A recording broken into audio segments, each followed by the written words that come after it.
figura de Acurio, explicaros el contexto de que por qué se produce todo esto en Bermeo. El primero sería el contexto político. Vamos a movernos entre 1450 y 1525. En este periodo, pues nos encontramos ya con un Bermeo cabeza de Vizcaya, un Bermeo que es capital del señorío, que ya lo había nombrado Fernando I. Fernando I de Aragón lo nombró como cabeza de Vizcaya en 1476. Pero claro, no nombra Bermeo capital de Vizcaya porque sí, Bermeo ya tenía un recorrido que hace que se produzca ese nombramiento, ¿no? Una explicación tangencial es que el señorío de Vizcaya se había posicionado a favor de Isabel I de Castilla, también conocida como Isabel la Católica.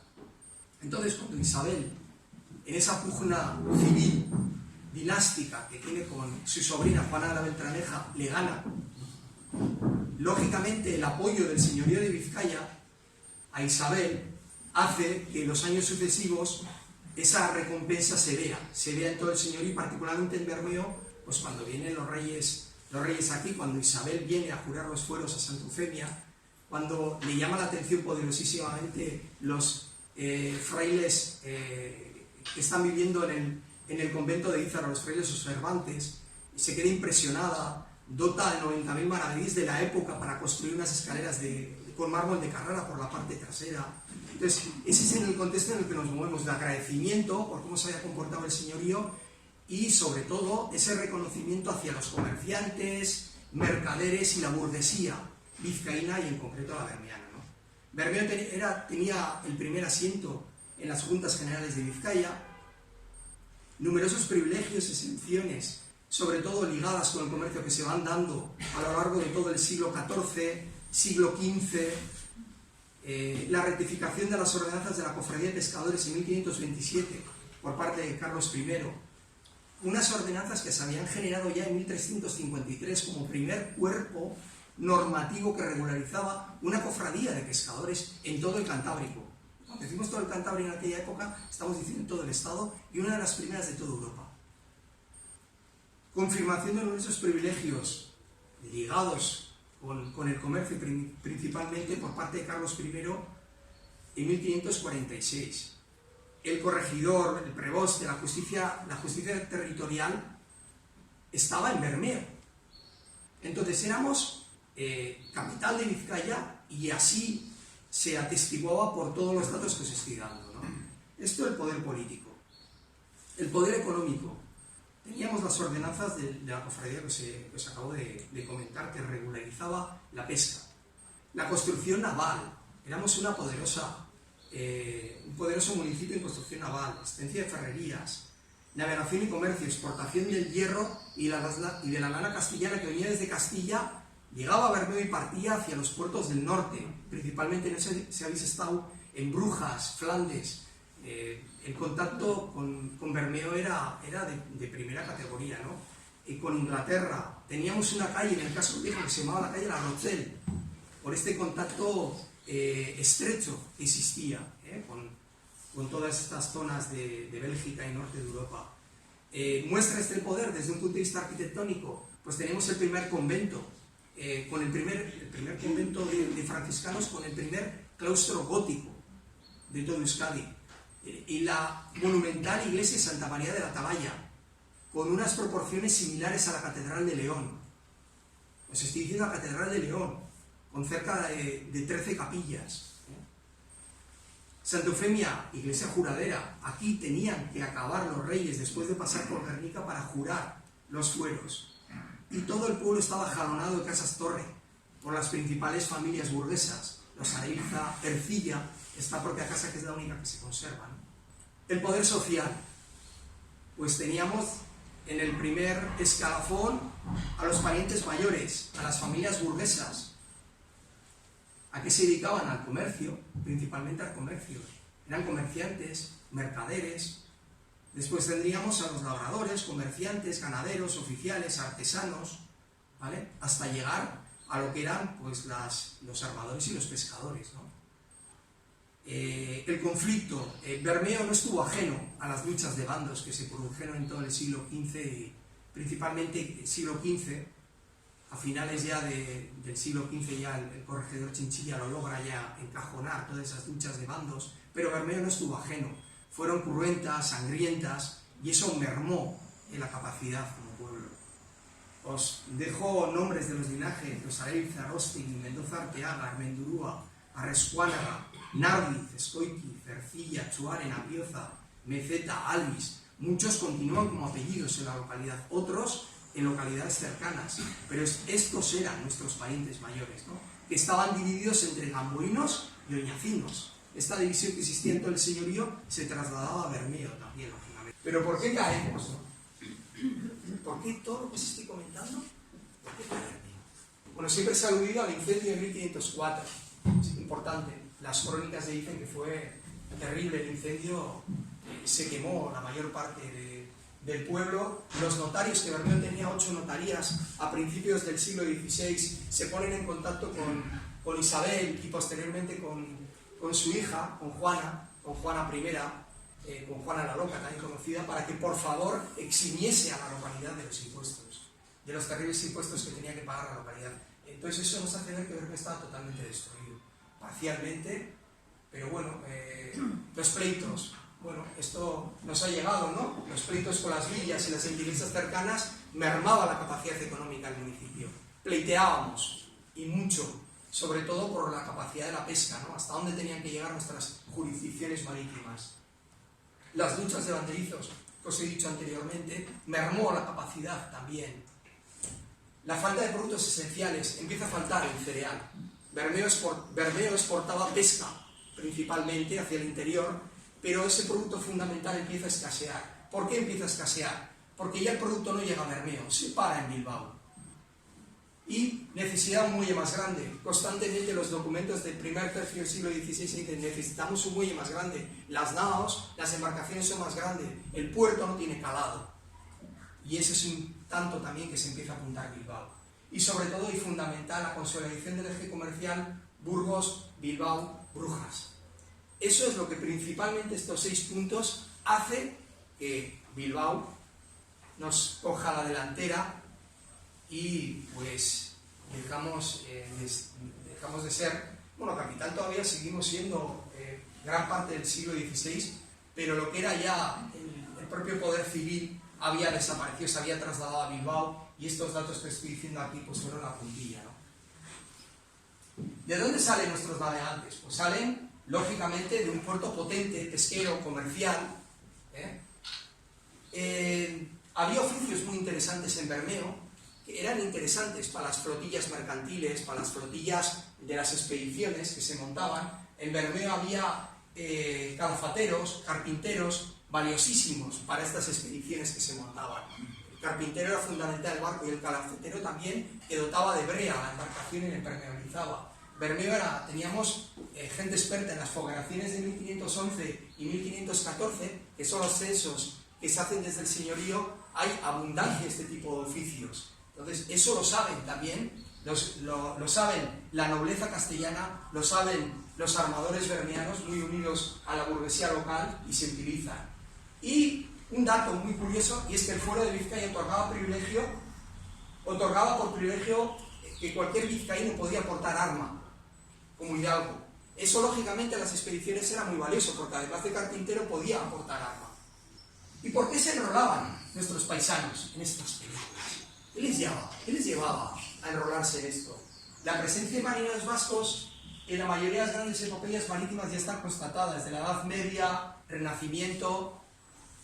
El efecto llamada a Curio desde Sevilla, escucha la expedición a las especias. Se traslada a Sevilla, contacta con Elcano, y efecto llamada. Lo mismo que ocurre con Fortún García de Arcilla, un coetáneo de nuestro Acurio, que a comienzos del siglo XVI se traslada a Bolonia, al Colegio de España, el principal centro de referencia en Italia en la época, y llama a otros 3 bermeanos para que estudien Derecho allí, y uno de los bermeanos en 1516 se hace rector del Colegio de España, una de las principales universidades europeas. Entonces, este efecto llamada lo hace Acurio también desde Sevilla, y a sus amigos, familiares, les dice, venid, que aquí hay dinero. Y se trasladan, pues 6 bermeanos, a Sevilla a participar en la expedición. Entonces, tenemos también el efecto llamado a otras expediciones. En la primera expedición de Colón había habido un bermeano que estuvo en la Pinta, Domingo de Bermeo.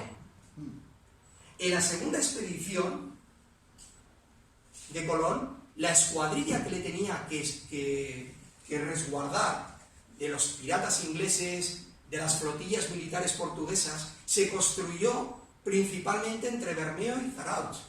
8 naos, con 850 tripulantes, construidas en toda la zona. El origen era escoltar a toda la flotilla, la expedición de Colón, desde Sanlúcar de Barrameda hasta Canarias. Pero ¿qué ocurre con esta expedición? Que el rey castellano decide que tenían que que participar en el exilio de Muhammad XII, que todos lo conoceréis como Boabdil, el último emir nazarí de Granada. Y esta expedición bermeana le escolta hasta su exilio en Ceuta, entre Ceuta y Melilla. La ansia de aventura, esa ansia renacentista de apuntarse a estas aventuras, es lógico también, y estaba muy en boga. Y la excusa perfecta para escapar de la familia, de las deudas, de la justicia, segundones sin futuro en el ámbito rural. Lo tenemos a Chindurza, a Pedro de Chindurza, un segundón. Tenemos todavía el solar en Almique, al lado de la ermita de Ángel de la Guarda, que está enfrente de la iglesia de Almique. Tenemos el solar de Chindurza. Pues este se enroló, este chaval, con 12 años en la expedición. Era un segundón, no tenía futuro, y dijo, pues yo también me voy a la aventura. ¿Por qué más? Abultados sueldos, fijaros, se cobraba parte por adelantado. Un simple paje cobraba mensualmente 500 maravedís, el equivalente a 500 euros. Y además tenían derecho a la quintalada, que consistía en poder traer consigo, dependiendo de su puesto, 1 o varios quintales de especias con un valor en el mercado de unos 17.000 euros actuales. Cuando llamamos especias, ¿qué estamos aludiendo? Almizcle, azafrán, clavo, canela, jengibre. Eso es lo que les entusiasmaba, y venían los pobres con los bolsillos llenos. Venían con harapos y cuando llegaban a Sevilla y tenían los bolsillos llenos de estas especies, ¿no? Porque conocían el valor. Y la esperanza de fortuna y riqueza, lógicamente, que les animaba a dejar a las mujeres. Tenemos estamentos desde un punto de vista humanístico, que te llegan, ¿no? Que la mujer en Bermeo la está pasando mal, está pasando hambre. Y la esperanza es, pues con un simple puñado de clavo, pues poder resolver esa situación, ¿no? Y la política conquistadora de la corona castellana, que dejaba en manos de la iniciativa privada. Había 2 opciones. Te confisco la embarcación y la utilizo para estos fines, o que los armadores vascos siempre han sido bastante inteligentes y alquilaban estas naves a la corona castellana para que participasen en estas expediciones, o la tercera variable, ya la construyo yo, y participo con mi capital en la expedición porque sé que voy a traer importantes réditos de la misma. ¿Réditos que son? Pues dinero. En la expedición de Magallanes Elcano había 33 vascos, 21 vizcaínos, y de los 21 vizcaínos, 7 paisanos. En las 5 naves de la expedición, 3 eran propiedad de armadores vascos: la Trinidad, la San Antonio y la Vitoria. La Vitoria es la que concluyó, y que se dice, no hay documentación al respecto, que se construyó, se dice en Zarauz, pero no hay documentos. Ahí estuvo nuestra amada Huxley en los protocolos notariales de Guipúzcoa, pero no logró hallar este dato, ¿no? Vale, ¿y quién fue Juan de Acurio? Juan de Acurio Berriz nació en Bermeo alrededor de 1494. Lo sabemos porque en una declaración prestada en Badajoz, en esta de aquí, ya dice que tenía edad de 30 años y que era bermeano. Se bautizó posiblemente, y me arriesgo a decir que casi seguro, en Santa María de la Atalaya, porque por estas fechas Santo Feme estaba en obras, ¿vale? Y se bautizó con otro coetario muy famoso, el Fortún García de Ercilla, ¿vale? Os he hablado del hijo de Martín de Ercilla, y el padre Alonso de Ercilla, es decir, vivían aquí, donde estamos todos ahora mismo. Y cuando inició su aventura con el Cano tendría pues más o menos unos 25 años, para que os hagáis una idea. ¿Dónde vivió? Vale, por la Fogueración de 1514 sabemos que vivió en la calle del Castillo. La calle del Castillo, si utilizamos el primer mapa topográfico de Bermeo de 1820, era una calle que iba desde la iglesia de Santa Eufemia hasta el portal de Santa Bárbara. Tenemos el Arco de San Juan, bajaríamos al portal de Remedio y el siguiente era este portal, el portal de Santa Bárbara. Teníamos donde concluía, ¿os he dicho bien? San Juan, sí, ¿no? Eso es el de Santa Bárbara. ¿Veis? Es una calle espectacular, muy larga, y a lo largo de toda la Fogueración se va viendo la gente que vivía.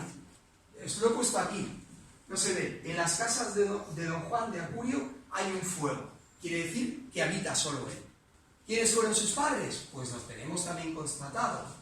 Ya veis, por la relación de los sueldos que se pagó a los marineros y grumetes de la nao Concepción, sabemos que Juan de Acurio, contramaestre de dicha nao, hijo de Juan Pérez de Acurio, y doña Marina de Berriz, vecinos de Bermeo, ha de haber de sueldo 2.000 maravedíes por mes, y 4 meses por adelantado, que le pagaron, ¿no? Y bueno, pues aquí tenemos a su padre, ya veis, formó parte del Consejo General de Guernica ya en el Foro Viejo, 1321, y su madre era de la poderosa familia de los Berriz, con numerosos territorios por todo el Duranguesado, ¿no? Es decir, no era un don nadie. ¿Y qué más sabemos de Juan de Acurio? Pues que comienza su viaje como contramaestre de la Concepción bajo la maestría del Cano, con un sueldo de 2.000 maravedíes, como os he dicho antes, ¿no? Era un hombre de plena confianza del Cano, con una amistad muy, muy fuerte. Incluso en 1519 intercambia poderes legales para dotarse sus bienes en el testamento. Fijaros el lazo de unión que tienen entre ambos. ¿Y qué es ser contramaestre? Bueno, pues contramaestre era el lugarteniente de maestre, intermediario entre los oficiales y la marinería. Era la máxima autoridad a bordo en ausencia de los oficiales. ¿Quiénes eran los oficiales? El capitán, el maestre y el piloto.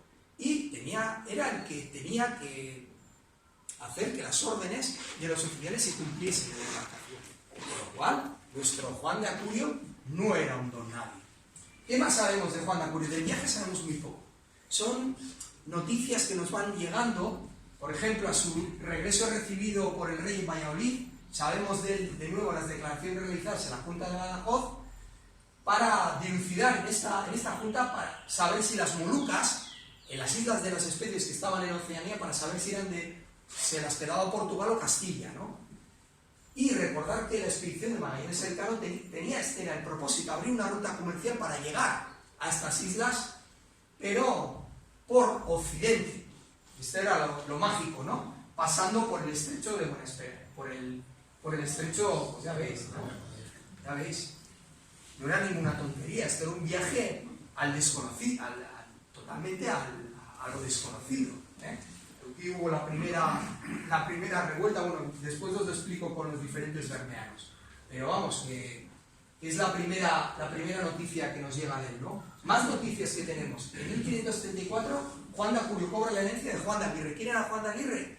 Su cuñado, que se había casado con María Ochoa de Acurio, ¿eh? Entonces ya en el testamento, pues ya tenemos reflejado aquí su aparición. 1538 se le concede a Juan de Acurio esta investigación, pues la hemos seguido haciendo yo junto con mi amado cuñado, Unai Bilbao, que ahora está en Manchester y no puede estar conmigo, y descubrimos este documento y le dieron una fortaleza en Guatemala. Se queda allí como virrey en una fortaleza nuestro Juan de Acurio, porque había participado con Pedro de Alvarado en las conquistas que se estaban llevando a cabo en Centroamérica. Y ahí le nombran piloto mayor, es decir, pasa a ser oficial. Pasa de contramaestre ya a oficial. Para ser piloto mayor tienes que tener unos conocimientos solventes de navegación. ¿Y qué más sabemos de los otros 6 bermeanos? Bueno, pues ya veis, como os he dicho antes, Bermeo aporta 7 bermeanos a la expedición. La mayor parte de ellos fueron en la nave Concepción. Y aquí tenemos a Juan de Acurio, a Pedro de Chindurza, fueron los 2 que terminan. El pobre Pedro de Chindurza se nos queda en Cabo Verde, apresado unas semanas, llega posteriormente a Bermeo, pero son los dos que nos llegan. El resto se nos van quedando en el camino. O, por ejemplo, Antón de Masozábal, que también era bermeano, se cree que volvió a España en la nave de San Antonio, después de desertar. Vio las fogueras y en posteriores documentos no he vuelto a saber de él. Juan de Aguirre, también, pero este pobre se nos murió en la nave de la Trinidad, cuando es apresado por los portugueses. Pedro de Mubertegui fallece de muerte súbita. La muerte fue pues, uno de los parámetros fundamentales de la expedición: escorbuto, hambre, enfermedades. Martín de Isaurraga también fallece por muerte súbita en la nave Victoria. Y Pedro de Sautuba, ¿no?, que deserta y llega posteriormente. Pero quienes dan la vuelta al mundo son dos: nuestro Juan de Acurio y el paje, el chavalín. Pues nos llega todo esto por Antonio de Pigafetta. Antonio de Pigafetta es un puñetero veneciano, italiano. ¿Por qué os digo el puñetero? Porque es el que se dedica durante toda la expedición, que dura unos años, a realizar apuntes, y es el cronista de Magallanes. Siempre está muy a favor de la causa portuguesa. Cuando fallece Magallanes, en el Mactán, y asume el liderazgo de la expedición Elcano, y hay sobre todo la revuelta en Argentina, hay un botín importante, que empezaba el invierno, no sabían lo que había al otro lado, y se produce un botín importante en la expedición, y cuando Magallanes sofoca el motín, ajusticia a bastantes marineros, pero a los vascos no los toca. No mata a ni uno. ¿Por qué? Porque sabe que la mayoría son carpinteros, calafateros, y son importantísimos para la expedición. Todo eso el amigo Pigafetta no lo registra. Y desde ahí hasta el final de la expedición no habla absolutamente nada, ni registra nada, ni del Cano, ni de cualquier vasco que participa con él en la expedición. Por esto que os quiero decir, yo que me he dedicado a leer estos documentos del siglo XV y XVI, que la historia está en manos ¿de quién? De quien la escribe. Y no hay más. El original no nos llegó, han llegado partes, y el original debe estar pululando. Igual algún día, como estos textos en euskera que están apareciendo hoy en día, nos aparece y nos da una gran alegría, sobre todo por sacar a la luz, bueno, pues lo que ocurrió verdaderamente en la expedición, y sobre todo con esa parte vasca desde que Elcano coge el mando, ¿no? La Odisea de Acurio es una novela. En 1956 la irlandesa Maylene Mitchell la publicó en inglés, y publicó esta novela basada en un segundón de la expedición, porque en el mundo anglosajón sabían quién era Magallanes, pero Elcano ni idea. Y ya que se centre en un Juan de Acurio, pues fliparon. Y tuvo muchísima repercusión. Enseguida se tradujo al alemán, al español, y bueno, ya lo euskera. Es muy bonita, y la tenéis en las dos versiones, en euskera y castellano. Es muy amena, y os cuenta desde un punto de vista novelado, pues las hazañas de Elcano Acurio. La Asociación Itxasameste, nosotros somos la Asociación Vasca de Capitanes, Patrones y Navegantes, que tenemos nuestra sede en el antiguo edificio del Faro de Arriluce. Nuestro proyecto de conmemorar el 5º centenario de la llegada de Juan Sebastián Elcano a Sanlúcar de Barrameda hace ahora 500 años, en el 1522, con 18 tripulantes. Este proyecto nace de otra asociación con la que estamos asociados, y hemos firmado un convenio de colaboración que se llama ACNIE, que es la Asociación de Amigos de los Grandes Navegantes y Exploradores Españoles. Eduardo Boix. ACNIE es una asociación joven, se constituyó en el año 2016. No tiene ánimo de lucro y está formada por personas que les une su pasión por la navegación con el gusto por la historia y la preocupación por la situación de los mares. ¿Cuáles son nuestros objetivos? Contribuir a la memoria de los grandes descubrimientos, el papel de España y dentro de España de los vascos en los descubrimientos de los mares es muy importante y es prácticamente desconocido. De entrada, la figura del Cano a nivel internacional es prácticamente desconocida. ¿Qué hacemos para ello? Organizamos navegaciones a vela en las que procuramos que tenga un soporte histórico o que sea coincidiendo con alguna efeméride o con algún acontecimiento, y organizamos conferencias y promovemos actos culturales y científicos relacionados con el mar. El hecho de que en el 2019 fuera quinto centenario de la circunnavegación nos ponía en una situación, diríamos, que para nuestros objetivos era fundamental el tener un protagonismo en este acontecimiento. Entonces, lo que hicimos fue montar una réplica del viaje de Magallanes Elcano, intentando coincidir el mismo día de la salida, que fue el 10 de agosto del 1519, y volver el mismo día,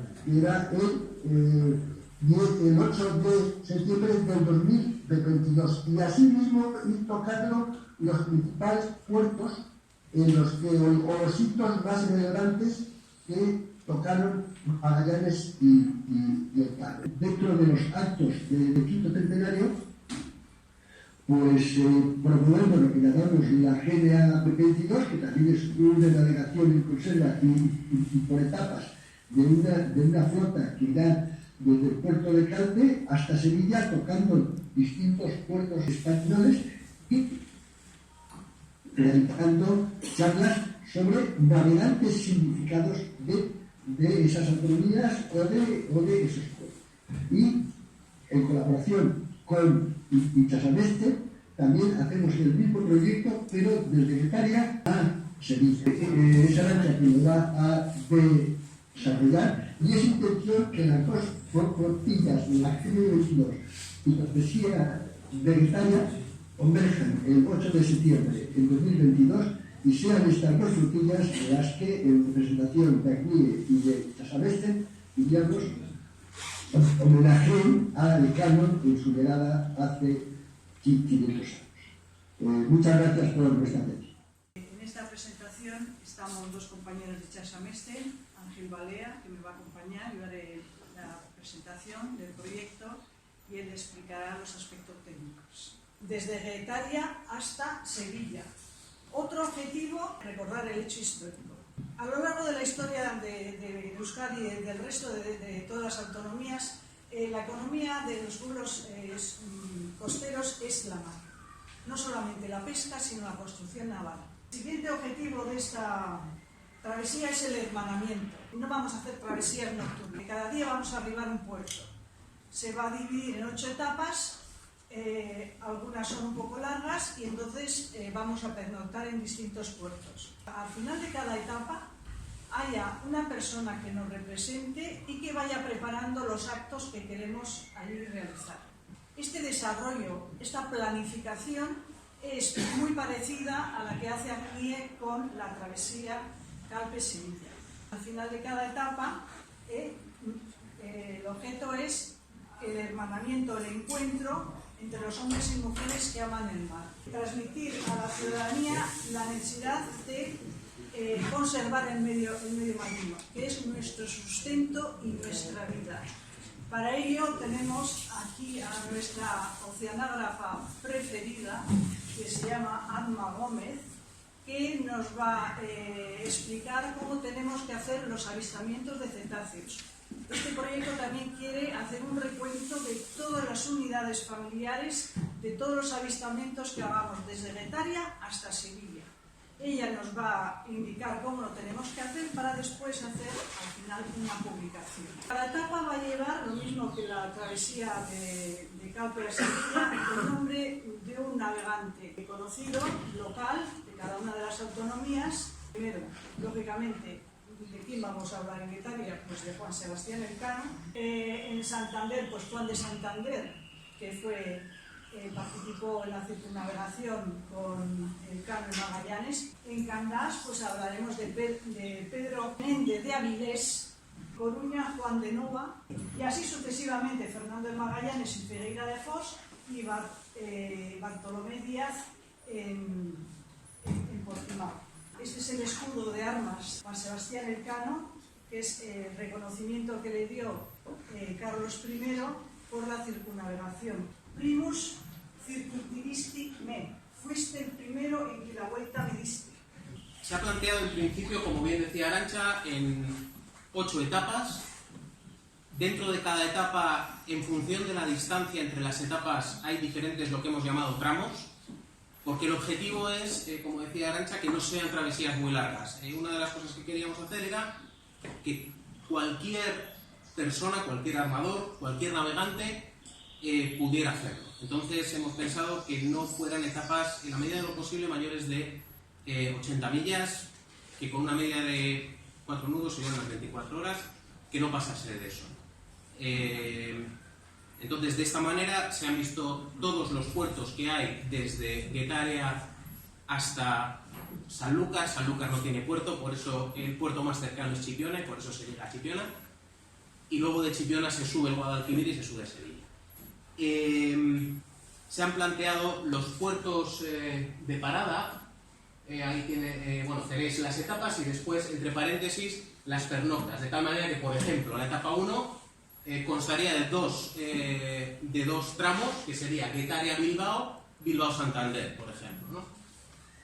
El objetivo, un poco lo que decíamos, ¿no? Que sea más o menos cómodo. El final de cada una de las etapas se hace un día de descanso. Es decir, pues por ejemplo, salimos de Guetaria el día 6, llegamos a Guecho el mismo día 6, el día 7 se sale de Guetaria, se llega a Santander, pero en Santander sí se hace un día completo, que es donde se harían las conferencias, los eventos y demás, de tal manera que la etapa 2 arrancaría, por ejemplo, el día 10. Está pensado, los puertos que se han planteado son puertos que en principio son fáciles para entrar, fáciles para salir, es decir, una navegación sencilla, porque, como decía, uno de los objetivos es que cualquier navegante no especialmente experimentado pueda hacerlo, excepto algunos que son, pues, por obligaciones del guión, pues porque no hay un puerto que pueda entrar un barco de determinada eslora, como puede ser Ribadeo, por ejemplo, que hay que entrar con la marea, que hay que entrar con las enfilaciones, pero bueno, tampoco es una cosa especialmente complicada.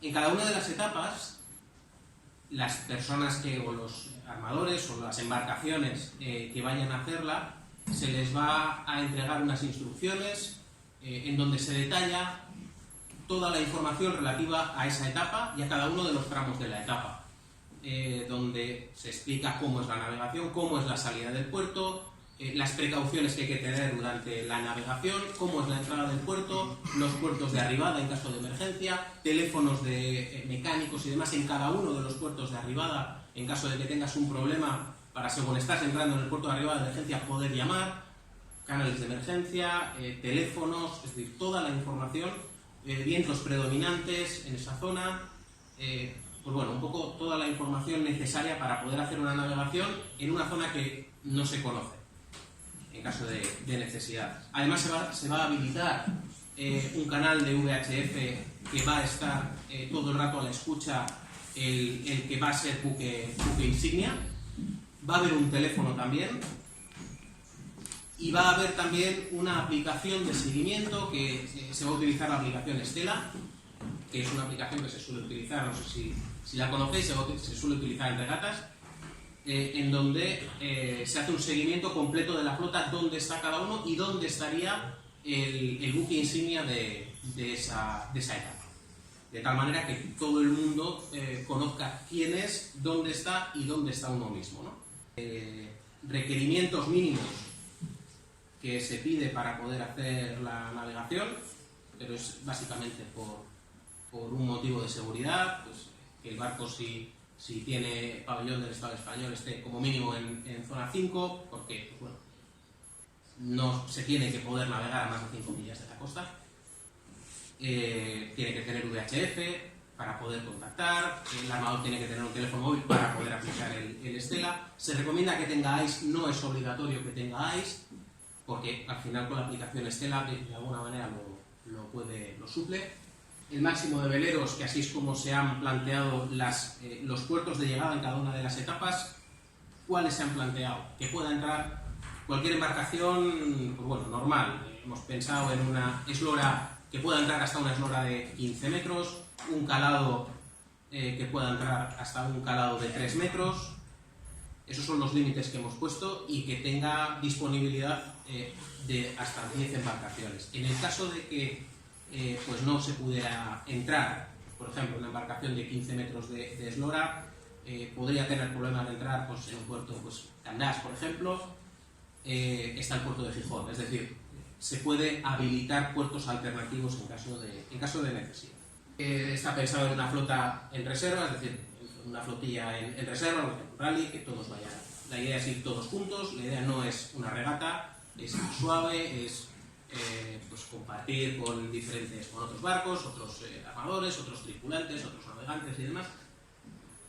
Y ahí un poco es el orden de la inscripción. En caso de que hubiera más de 10 embarcaciones que fueran a hacer una etapa, no es necesario inscribirse en una etapa completa. Se puede inscribir alguien para hacer un tramo de una etapa también, es decir, cualquier embarcación es bienvenida. Ahí está un poco las preferencias que se van a dar, las prioridades, ¿no? Es decir, lo primero son veleros capitaneados, lo que el armador sea la guía y Chasamesten, después y que cubran todas las etapas, que no cubran todas las etapas, no socios y los clubes náuticos de entrada y salida, que bueno, allí in situ en cada uno de los puertos pues habrá gente que depende del parte, depende de si se animan, y pues voy a hacer una etapa, o voy a hacer un tramo de la etapa, pues venga, voy a ir, pues no sé, estoy en Ribadeo, venga, me voy a escapar hasta Coruña con vosotros. Pues oye, cualquier embarcación bienvenida sea, ¿verdad? Sí. La idea es hacer una bolsa de tripulantes en caso de que un armador necesite tripulación, pues porque, oye, estoy yo solo y necesito manos para que me echen una mano con el barco, pues se hará una bolsa de tripulantes a disposición de todos los que quieran. Y otra de las cosas que estamos planteando hacer también es plantear una bolsa de tripulantes también para la parte más desagradable de la travesía. Porque mientras vamos hay conferencias, eventos, todo es divertido, todo es maravilloso, pero después hay que traer el cacharro de vuelta. Y hay que traerlo desde Sevilla o otra vez a Getaria o al puerto base de cada uno. Entonces también se va a hacer pues bueno, gente, tripulantes y demás que se puedan animar a volver. Y luego decir, pues bueno, que estamos en contacto con la Fundación Elcano, con la Diputación, la Escuela la Asociación de Capitanes de Marina Mercante y la Universidad del País Vasco. Aquí veis el logo del 5º centenario. Este proyecto es un proyecto aprobado por la Comisión del 5º centenario. Es que ya es un proyecto de ámbito nacional, reconocido, y un proyecto nacional y con un carácter también internacional, porque hay otro país que participa en la circunnavegación, que es Portugal, y que no hay que olvidar. NAUA, que es la Asociación Portuguesa de Cruceristas, que también nos apoya. Los siguientes 500 años, ¿a dónde vamos? La época de los balleneros acuñó el término cetáceo, a los cetáceos. Fue Aristóteles quien los nombró primero como cetáceo. Y al final lo interesante es saber qué significa cetáceo. Pues cetáceo viene, la traducción sería monstruo marino. Solo se protege lo que se ama, solo se ama lo que se conoce. Hemos pasado del desconocimiento al conocimiento, ¿no? Un poquito lo que pretendemos es poner en valor esto, la propuesta de conmemorar, hacer todas estas actividades y recordar memoria, pero también contribuir a la enorme responsabilidad que tenemos de realmente conocer más a las criaturas con las que todavía podemos coexistir, ¿no? Y protegerlas más. Que no nos olvidemos del porqué de las cosas, ¿no? El porqué de la expedición del Cano estaba clara y era súper loable y a todos nos apasiona, pero el porqué de nuestras pequeñas expediciones, pues que tenga un sentido, ¿no? Y que lo pongamos en valor para educar a la gente y que todos hagamos ciencia, ¿no? Que esto no quede para ciertos perfiles, porque lo que vamos a hacer en la travesía es ciencia ciudadana. Que esto al final es que todos participemos en recogidas de datos y que luego todos veamos veamos pues, qué especies hay de cetáceos, que no solo hay delfines, por dónde viven, qué comportamientos podemos observar. Y eso es lo único que nos hace desarrollar empatía y sensibilidad. Y al final es ahí donde podemos generar, pues nosotros vamos a intentar ese granito de arena este verano. Gracias a ti. Gracias a todos, porque yo aporto, todos aportamos.